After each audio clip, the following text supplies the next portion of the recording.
Esto es Escribe Monstruo Escribe, una dimensión para pensar el guión de cine fantástico. Soy Paulo Soria, escribo películas de terror, ciencia ficción y aventuras desde los años del VHS. Y acá, al otro lado de la realidad, pienso en voz alta de qué se trata esta profesión de contar otros mundos. ¿Cómo están, monstruos? Bienvenidos y bienvenidas a este nuevo episodio de Escribe Monstruo Escribe. Vamos a seguir pensando el género terror. Previously, en Escribe Monstruo Escribe, estuvimos pensando lo siniestro o lo ominoso desde el texto de Sigmund Freud. Y ahora vamos a ver cómo esos conceptos, de alguna manera, o ese concepto general de lo familiar hecho ajenos, va teniendo forma y puesta en escena. ¿Cómo hacemos para articular todo eso en un guión cinematográfico que después va a ser filmado? O también, ¿cómo hacemos para pensar las películas de terror al verlas, ¿no?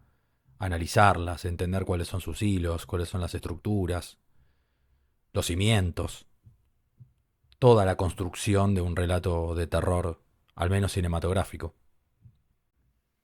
Empecé todo esto con el terror porque de alguna manera es el género que siempre más me atrapó, que cuando somos chicos es como un género prohibido, entonces se genera realmente se genera una otredad, esa cosa que viene a contar el género. Bueno, nos lo venden así, ¿no? Nos lo presentan así, como algo prohibido, como algo oculto, como algo que está este, escondido.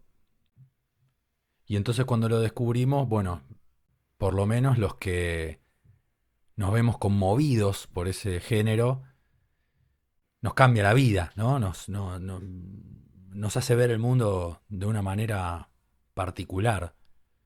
Personalmente el género ya me fascinaba de chico y cuando empecé a filmar con Farsa Producciones, bueno, lo primero que hice fue actuar de zombie, por lo tanto ingresé directamente al género desde la producción, ¿no? De alguna manera, o de todas las maneras posibles, porque hacíamos todo lo que sea necesario para hacer una película lo hacíamos. Así que aprendí a hacer cine haciendo cine de terror. Y cuando comencé a estudiar me encontré con las reglas, ¿no? Con las reglas de los géneros y descubrí que el género terror era género porque tenía ciertos tópicos, porque tenía ciertos hilos que movían la narración. Tuve la suerte de tener a un docente, a un maestro llamado José Luis Nachi en análisis de film en primer año de la Escuela de Cine, que directamente era como un oasis esa clase porque veníamos de un concepto muy elitista del cine, donde todo Hollywood era considerado algo ominoso y el cine popular de alguna manera se lo veía como pochoclero y fin, digamos. Y la verdad es que a mí, a nosotros, nos gustaba el cine popular, el cine que ve la mayoría. Entonces nos enfrentábamos a que ese cine era considerado menor. Con Nachi se rompían todos esos esquemas. Se terminaba con el elitismo del cine y nos poníamos a ver películas como El Exorcista, veíamos a Scorsese, veíamos a Carpenter. Y entonces empezábamos a entender que en ese cine, que es un cine que se consume mucho, porque el género terror, los géneros en sí se consumen mucho, tenían un porqué, ¿no? ¿Por qué los géneros son importantes en el cine popular? ¿Por qué el cine popular es de género en su mayoría? Y esto es lo que nosotros tenemos que pensar cuando escribimos o hacemos cine en el área que estemos, ¿no? Estamos tratando de hablarle a mucha gente cuando hacemos una película. Y para hablarle a la mayor cantidad de gente, que eso significa poder transmitirle lo que queremos decir a la mayor cantidad de gente, es necesario que conozcamos cuestiones que tienen que ver con un lenguaje universal. los géneros son como acuerdos, ¿no? Son como acuerdos que hacemos con los espectadores o que tenemos ya previamente, que nosotros firmamos antes de escribir, siendo espectadores nosotros, ¿no? Y esos acuerdos son de alguna manera cuestiones que vienen desde la cultura oral, porque son bases de la narración en general. Y a partir de ahí empiezan a salir los géneros. Los primeros géneros son la tragedia y la comedia, ¿no? Los primeros géneros, los primeros que están escritos por Aristóteles en Poética, y él habla de dos formas de encarar la narración, ¿no? La tragedia es esas historias heroicas, define él, en las cuales nosotros queremos ser como esos protagonistas y entonces se genera lo que él llama mímesis y así se lleva la historia, ¿no? Así vamos nosotros emparentados con ese protagonista queriendo que su objetivo se cumpla, ¿no? Que su misión sea satisfactoria. En la comedia pasa lo contrario, en el sentido de que vemos que los protagonistas son muy torpes, nos sentimos identificados, pero de alguna forma, como si fuera un mecanismo de defensa, nos reímos porque no queremos ser como ellos, aunque en el fondo sabemos que lo somos. A partir de esos dos géneros podríamos pensar todos los géneros cinematográficos ahora, porque es lo que nos toca, y en particular el terror, ¿no? ¿Qué es lo que nos emparenta o cuál es la mímesis que se da en el terror con el espectador? Y básicamente es el miedo a que esos protagonistas sufran, sean asesinados, mueran, sean capturados por alguna fuerza maligna que se los lleve de este plano, ¿no?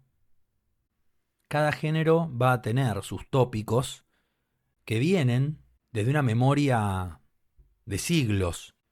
Son temas profundos de la humanidad, son emociones, sentimientos profundos de la humanidad. Y cada género va a ordenar, a organizar esos tópicos, esas emociones, de forma narrativa.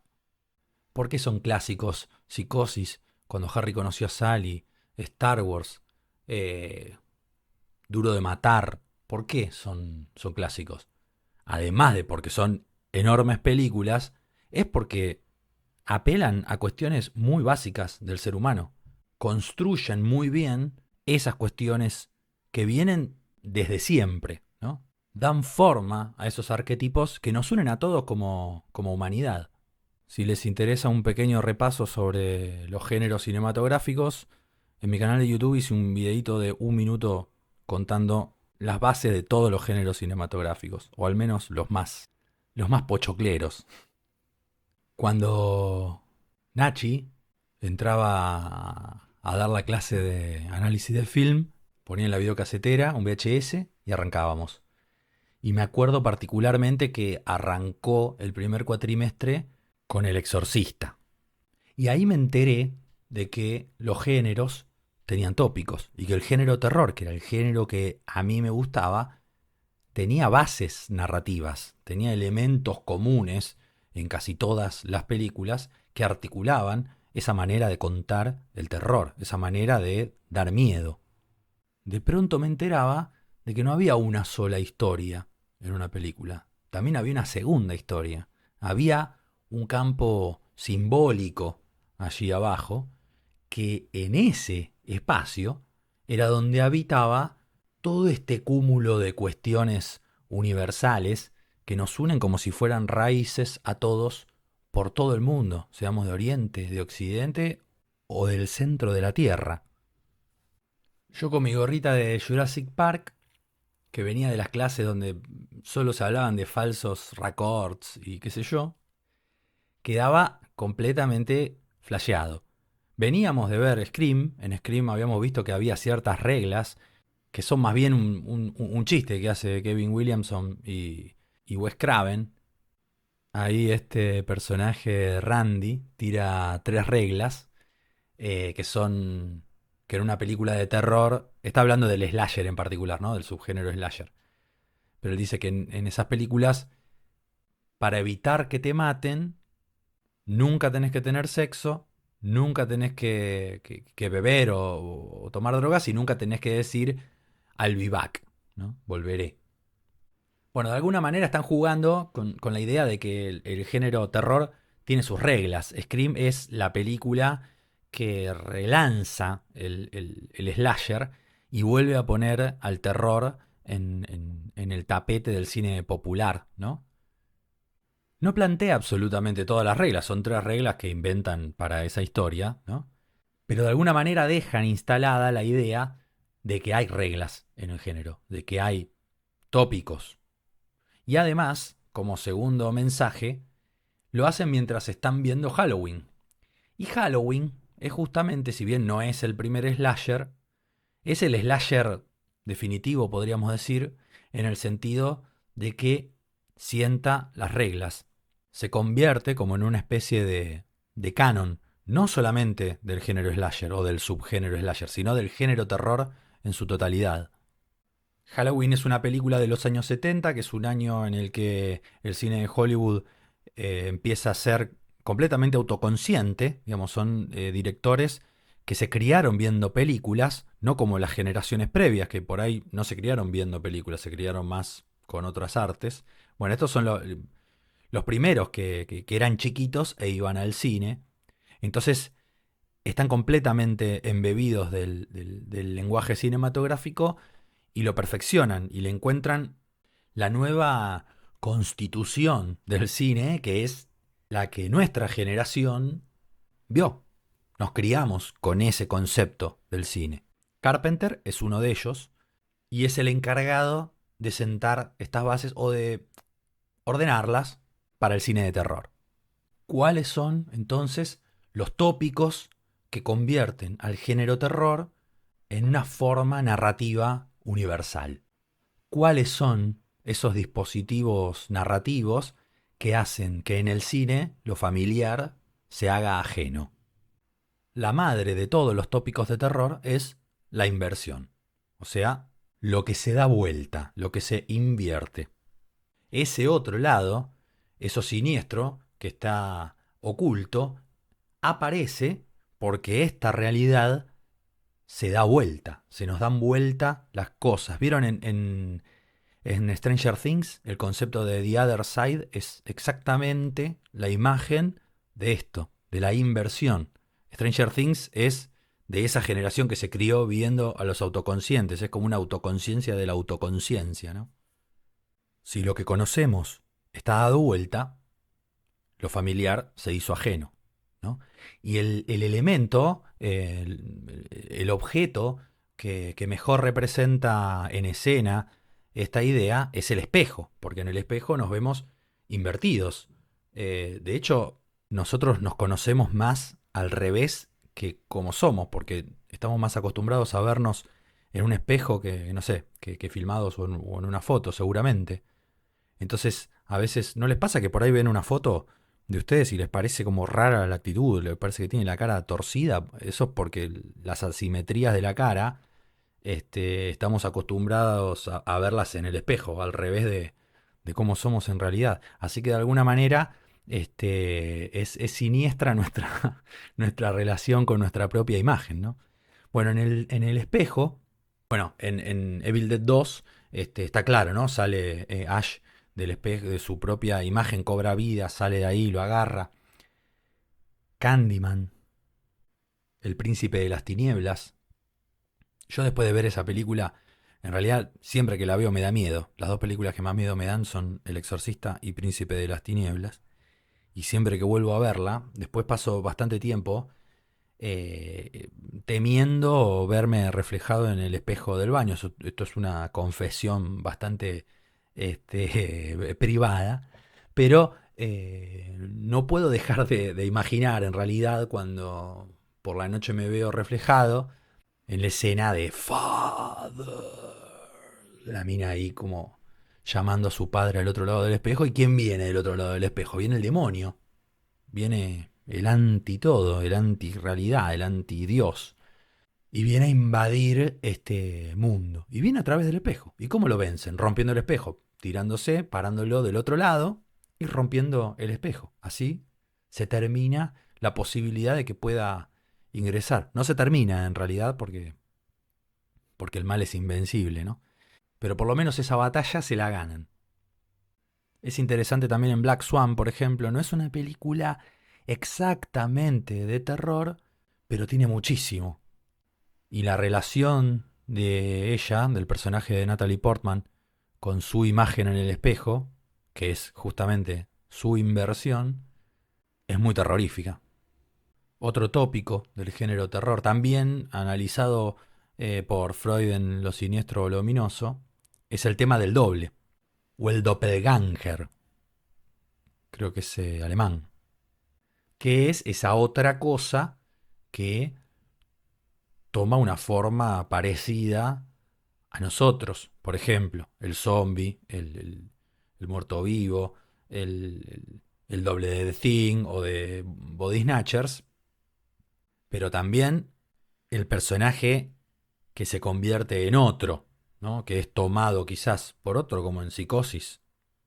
Es esa otra cosa que aparece, pero en la personificación, ¿no? En la construcción de un personaje. Alguien que trabaja muchísimo ese concepto del doble es David Lynch, que también no es exactamente terror en el sentido concreto del género y todos sus tópicos, pero de alguna forma esa especie de surrealismo pesadillesco que él propone y que desarrolla en casi toda su filmografía, recomiendo que vean la tercera temporada de Twin Peaks, que es la fiesta del doble, la fiesta del doppelganger o doppelganger, hecha por el rey del doppelganger o doppelganger.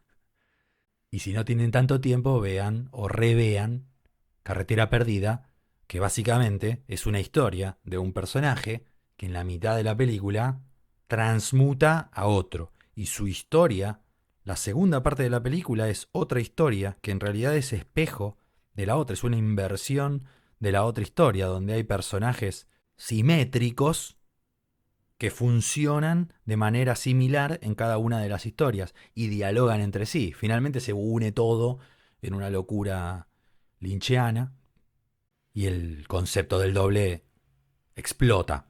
Dicho sea de paso, si hay una escena siniestra en la historia del cine, es cuando ese maléfico pintado de blanco la cara se le acerca a Bill Pullman y le dice: yo estoy en tu casa, llamame, le da el teléfono y Bill Pullman llama y lo atiende este del otro lado. Si eso no es lo familiar hecho ajeno, ¿dónde está? Y esto nos lleva a otro tópico, ¿no? Que es la casa. La casa es, en el cine de terror, el espacio que va a alojar, de alguna manera, o a repeler, ahora vamos a ver por qué, a nuestros protagonistas. La casa como una especie de herencia de los templos, ¿no? Es como una resignificación de un templo religioso. Hay un filósofo e historiador de las religiones que se llama Mircea Eliade, que habla de lo profano y lo sagrado, y habla de el espacio profano y el espacio sagrado. El espacio sagrado del templo, que es el que cuida a los fieles de los males de la afuera, de los males profanos, vamos a decirle, se convierte en esa casa que en el cine de terror, en lugar de alojar a los personajes, los devora. La casa Usher es la madre de todas estas casas, ¿no? De Edgar Allan Poe. Pero si pensamos en el cine, tenemos que ir directamente a Psicosis, ¿no? Como emblema. Ese hotel que en lugar de alojar a los huéspedes, los asesina. O esa casa completamente invertida donde solamente habita la locura, ¿no? La locura de Norman Bates y esa madre que lo ha tomado por completo. En la casa Usher, todo ese mal de alguna forma proviene de la cripta donde está el cuerpo de la hermana. Y en Psicosis, Norman Bates esconde el cuerpo de la madre en ese fruit cellar, digamos, en ese sótano donde debería ir la fruta, donde debería estar lo que da vida, está completamente tomado por este cadáver disecado que es la muerte, que lo ha tomado a él por completo también, ¿no? Las puertas de los templos y por ende las puertas de las casas en las películas de terror son lo que nos protege, ¿no? Lo que nos separan de ese mal que está afuera y cuando son rotas, cuando son abiertas, permitimos, desde la acción y desde el símbolo, que ingrese ese mal, y entonces esa casa que antes era un hogar, que debería haber sido un hogar, ya no es más un hogar. Puede haber otro tipo de casas. Por ejemplo, en Alien, la nave Nostromo es de alguna manera una casa, ¿no? Funciona como una casa, funciona, de hecho, casi como una mansión embrujada. Podría ser también vista como la mansión de The Haunting. The Haunting, una película de Robert Wise del 63, si no me equivoco, que es una maravilla del cine de fantasmas y de casa embrujada, que es el emblema de esto que estamos pensando.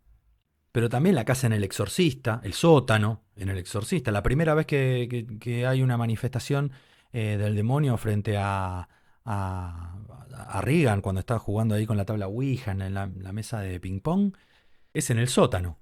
Es ahí, donde, allá abajo, más cerca del infierno, ¿no? Ni hablar del orfanato, del conjuro, La Casa Muda, una película uruguaya alucinante, y el clásico Night of the Living Dead. Se esconden en esa casa que ya no va a ser más un templo para alojarlos, digamos. Va a ser completamente abordada por este mal descontrolado que viene desde las tumbas. Así como hay un espacio sagrado, hay un tiempo sagrado también, que no corre de manera lineal como el tiempo que nosotros estamos acostumbrados a vivir, ¿no? En las religiones hay un tiempo que tiene que ver con el tiempo ritual, que no es lineal, que se vuelve a construir con el rito, con el ritual, con los elementos de un ritual. Un ritual que puede ser la Navidad para las culturas occidentales católicas, catolizadas. Cualquier ritual tiene que ver con ciertos pasos para encontrarnos con algo original, mítico. Ese encontrarnos con lo mítico es lo que nos saca del tiempo profano, del tiempo común, y nos conecta con algo originario. Y eso es lo que nos conecta con todos los demás que están en ese ritual. Hay una idea de Mircea Eliade, todo esto es Eliade o Eliade, que plantea que hay un cosmos y un caos. No puede haber cosmos si no hay caos, y no puede haber caos si no hay cosmos. Siempre estamos en esta dualidad entre lo familiar y lo ajeno, ¿no? Estamos articulando todo el tiempo ese concepto. Y en esta cuestión de que hay un cosmos que en algún momento necesita un reorden, para que se genere ese reorden tiene que haber un caos que viene a romper, para después encontrar un orden nuevo. Las películas de terror, concretamente, son la narración de ese momento en que el caos aborda el cosmos y lo empieza a destruir. El tiempo sagrado va a encontrar su forma en el cine de terror en la fiesta, en la festividad que ordene el ritual que va a permitir que ingrese el caos, destruya el cosmos, y en todo ese quilombo vamos a poder enfrentarlo, encontrar la manera de enfrentarlo y a ver si podemos ubicar de alguna manera el cosmos nuevamente. Halloween otra vez es el ejemplo. En Scream también hacen una fiesta justamente viendo Halloween. ¿Por qué? Porque están reflexionando. Williamson y Wes Craven están reflexionando sobre Halloween como emblema de todos estos tópicos del cine de terror. Y ahí es donde aparecen los elementos rituales, la fecha de la festividad de Halloween, los disfraces, las calabazas, la noche. Son todos elementos que tienen que ver con la construcción de un ritual. En ese ritual se celebra algo que permite la apertura de un portal al caos, porque sin caos no hay cosmos, y entonces es por eso que puede llegar Michael Myers, porque sin demonio no hay Dios, y sin ese demonio no va a haber Laurie Strode. Laurie es Laurie, el protagonista o la protagonista de una película de terror existe por la presencia de ese asesino, de esa forma ominosa que aparece. ¿Quién es que se atreve a enfrentar todo ese ritual y vencer al caos para encontrar nuevamente el cosmos? Ahora, las fiestas pueden ser completamente diferentes, no tiene por qué ser una celebración como la de Halloween o una Navidad o lo que sea.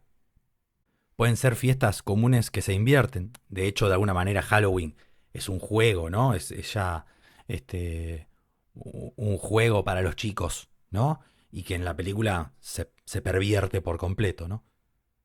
Pero pensemos, por ejemplo, en el antibautismo ese del final del bebé de Rosmarie.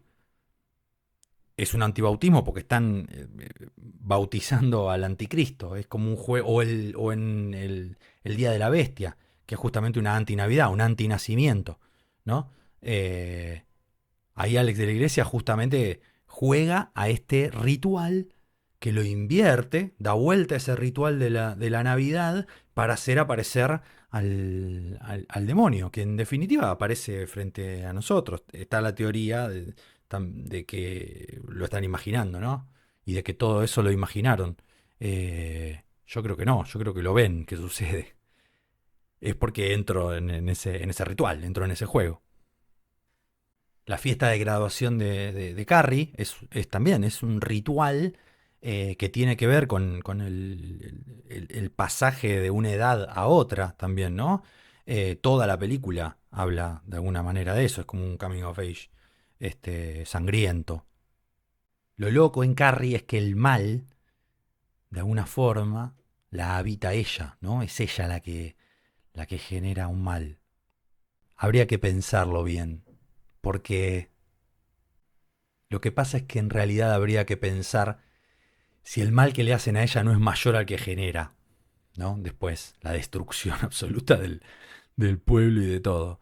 Los asesina a todos. El tema es si se lo merecían, ¿no? A eso, a eso voy. Y bueno, The Fog, siempre de Carpenter, ¿no?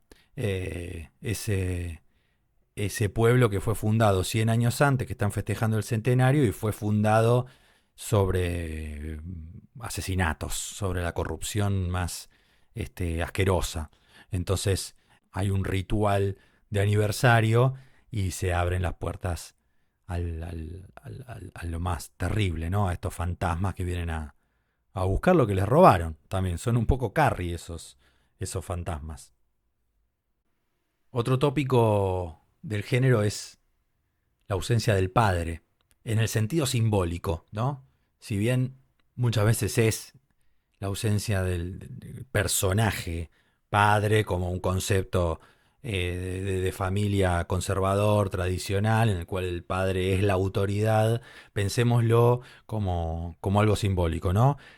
Cuando la familia se atomiza porque algo pasa, que falta una autoridad o falta algo que ordena, la familia se atomiza y entonces permite que ingrese otra autoridad. Y esa autoridad es justamente el mal, el exorcista, ¿no? Esta madre que está completamente sobrepasada y la hija está también tan sobrepasada que permite que ingrese el demonio. Esa madre no sabe qué goma hacer y bueno, va a los médicos, no saben qué goma pasa y termina recurriendo a la iglesia, ¿no? Y además todo entre personajes que están perdiendo la fe, que no creen del todo. Qué linda película El Exorcista. Pero volviendo a Prince of Darkness, por ejemplo, El Príncipe de las Tinieblas de Carpenter, también pasa algo así, porque en esa iglesia que está abandonada, el cura que debería regir ese templo, muere y ya no hay quien cuide de ese lugar. Y entonces se abre el portal y ahí viene. Hay otro cura, pero que no sabe muy bien qué goma hacer, como la madre del exorcista.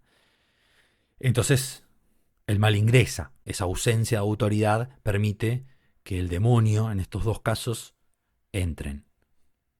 En Carrie es obvio también, ¿no? La ausencia de su padre, el odio que tiene la madre con el padre de ella.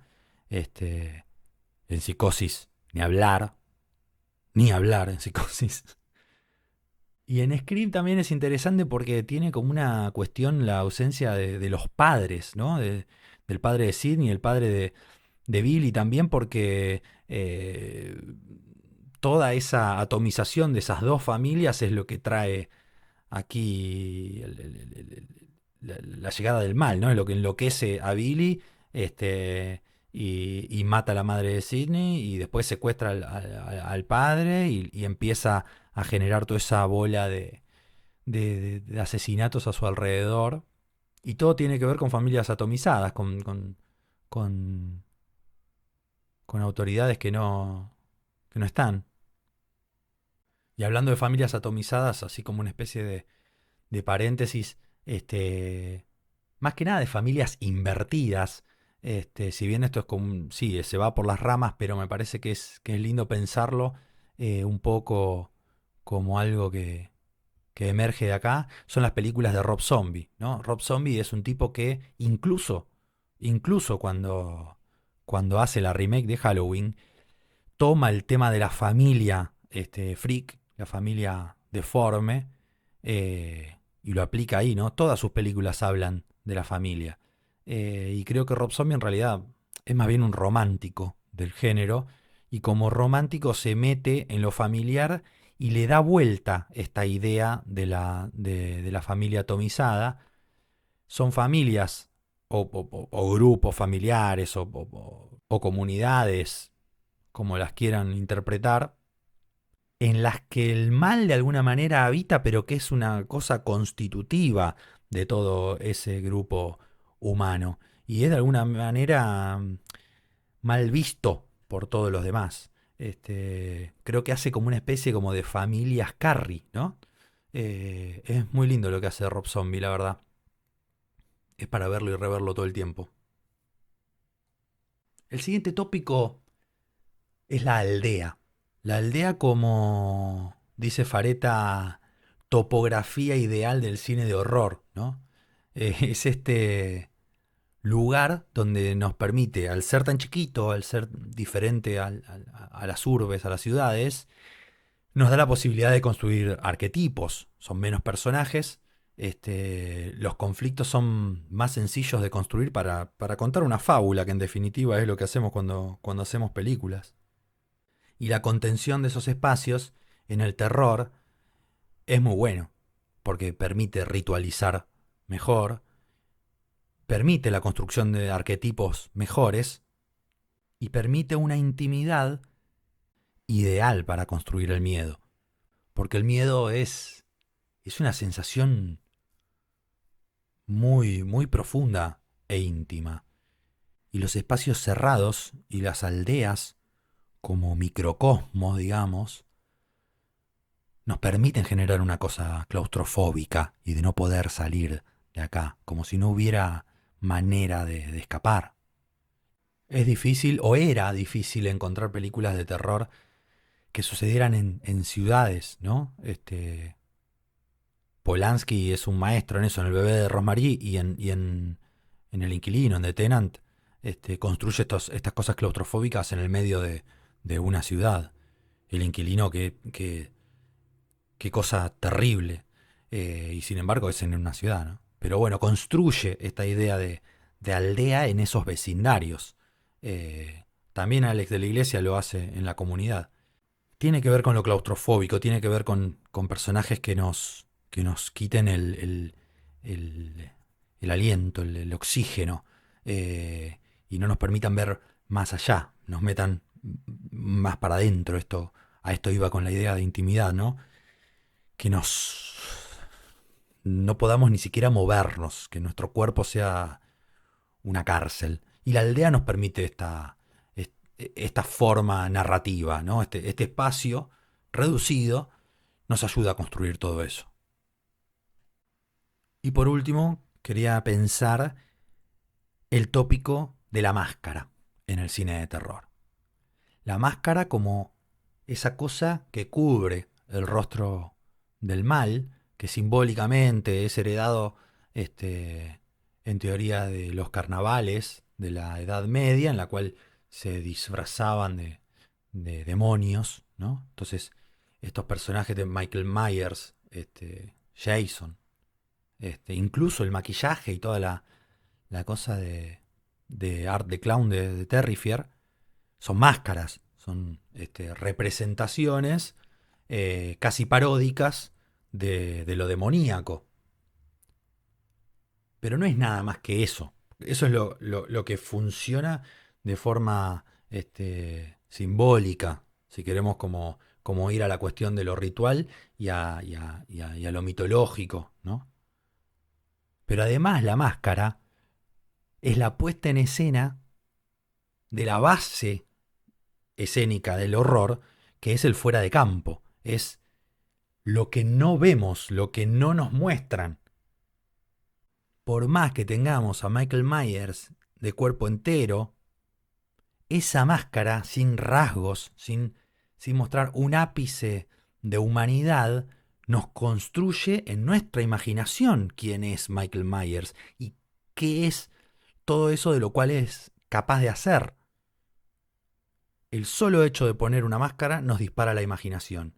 Y en ese contexto, nuestra imaginación no puede generarnos otra cosa diferente al miedo. Todos estos tópicos aparecían hablando sobre el VHS que corría con una copia malísima del Exorcista en el aula de la escuela de cine.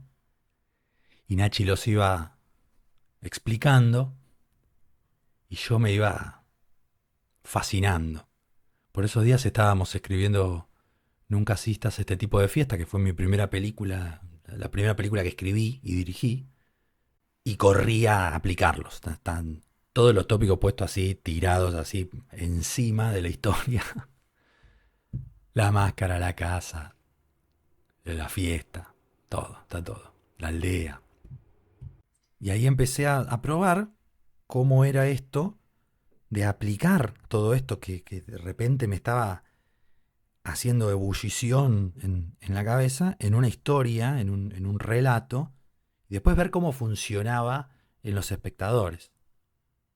Y ahí es donde uno se da cuenta de que esos hilos nos están uniendo de un lado y de otro de la pantalla, porque son hilos mitológicos, son hilos que van completamente hasta el fondo de nuestras culturas, de nuestra humanidad.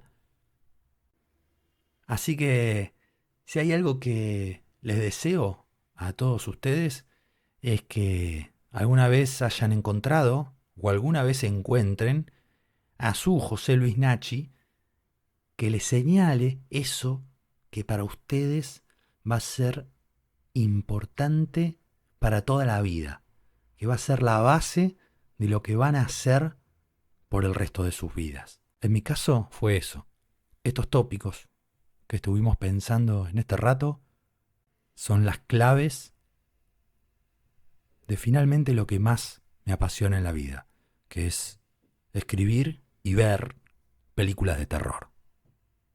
Espero que este viaje por los tópicos del género les haya gustado, les haya servido. Pueden encontrar más cosas que voy pensando y escribiendo en mi blog, que está en mi web, www.paulosoria.com.ar. En las redes me encuentran como @paulosoriacine. También pueden suscribirse a mi newsletter quincenal, que es hermana de este podcast. Y si esto lo están escuchando antes de abril del 2024, también pueden sumarse a mi seminario de guión de cine de terror, que voy a estar dando de manera online con función privada. Toda la data la pueden encontrar ahí en mi web. Así que monstruos y monstruas, nos estamos escuchando en el próximo episodio. Adiós. La visita a la dimensión para pensar el guión de cine fantástico llegó a su fin. Soy Paulo Soria y los espero la próxima vez que se abra el portal para pensar en voz alta de qué se trata escribir películas de terror, ciencia ficción y aventuras.